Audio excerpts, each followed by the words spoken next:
целиот напад и атак за обидот да се убијат пратениците бил организиран од Белата палата, која што чини повеќе од 20 милиони. Ке замолам само да имате во предвид. Тоа е нешто што е реков од опишано во обвинителниот акт. Господине Мисовски, ке замолам да имате во предвид дека тие работи се предмет на докажување и да се почитува презумцијата на невиност. Може да продолжи. Кажав дека таа сала е идентична како оваа.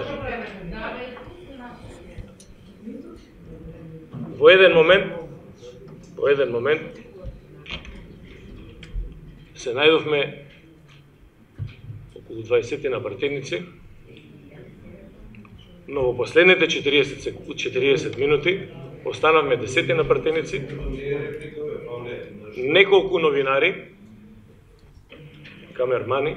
Ке замолам да привршувате. Морам да ви кажам дека колеги, ако имате забелешка на ваѓањето на седницата, ќе имате прилика за процедурално по репликата. Господине Мисовски, ме молам за окружувајте полеку. Мислам дека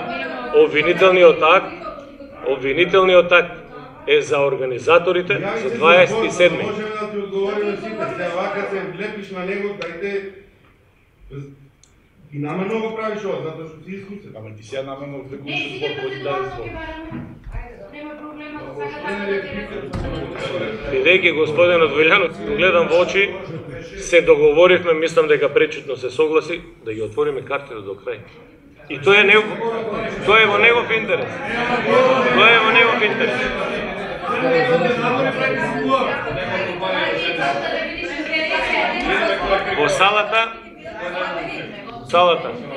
Во салата имаше маскирани луѓе, фрлеа кон нас со се што можеше да стигнат да фрлат. Ги вадеа тркалцата од фотелите, имаваја кон нас. Миксетите, камерите, се што беше во салата, предмет кој што има одредена тежина, беше фрлен кон нас. Господине Велјановски, ова тежи 300 и нешто грам. Има поголема убојита моќ од метак, од курш. Ова падна до моите ноги. Дали вредеше било каква процедура? Било каква евентуална повреда на било каква процедура? Некој да организира обид да се убијат пратеници. И тука ќе завршам. Ние немаме право да се мешаме во судот.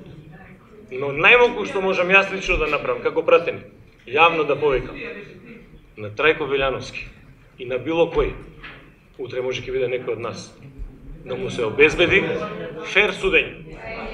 Тоа е најмалку што може ние како пратеници да го повикаме од оваа сала.